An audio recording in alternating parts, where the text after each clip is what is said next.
எந்த ஒரு கிரகமுமே சில பேருக்கு ராகு தசை நல்லா பீக்ல கொடுக்கும், சில பேருக்கு கேது தசை கொடுக்கும், சில பேருக்கு சனி தசை கொடுக்கும்.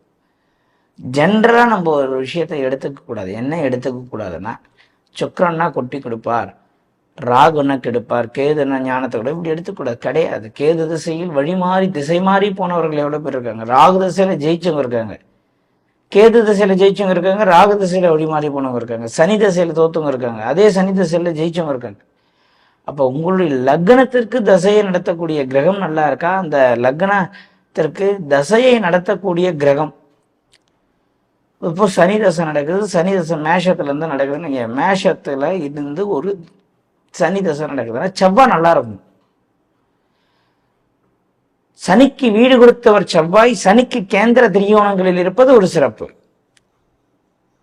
இல்லைன்னா அந்த செவ்வாயை குரு பார்ப்பது ஒரு சிறப்பு. இப்படி பல ஆங்கிள் நம்ம ஜோதிடத்தை பார்க்க வேண்டும்.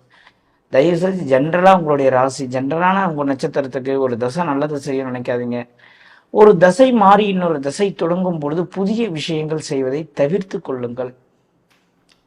இப்ப சனி தசை முடிஞ்சு புதன் தசை ஸ்டார்ட் ஆக போகுதுன்னு வைங்க, அந்த சனி தசையில குரு புத்தியிலேயோ புதன் தசையில புதன் புத்தியிலேயோ ஒரு சில மாற்றங்கள் எல்லா வாழ்க்கையிலும் நடக்கும். ஒரு தசை முடிஞ்சு அடுத்த தசை தொடங்கும் போது நிறைய ஒருத்தவங்களுடைய வாழ்க்கையில மாற்றங்களுக்கு உட்பட்டது.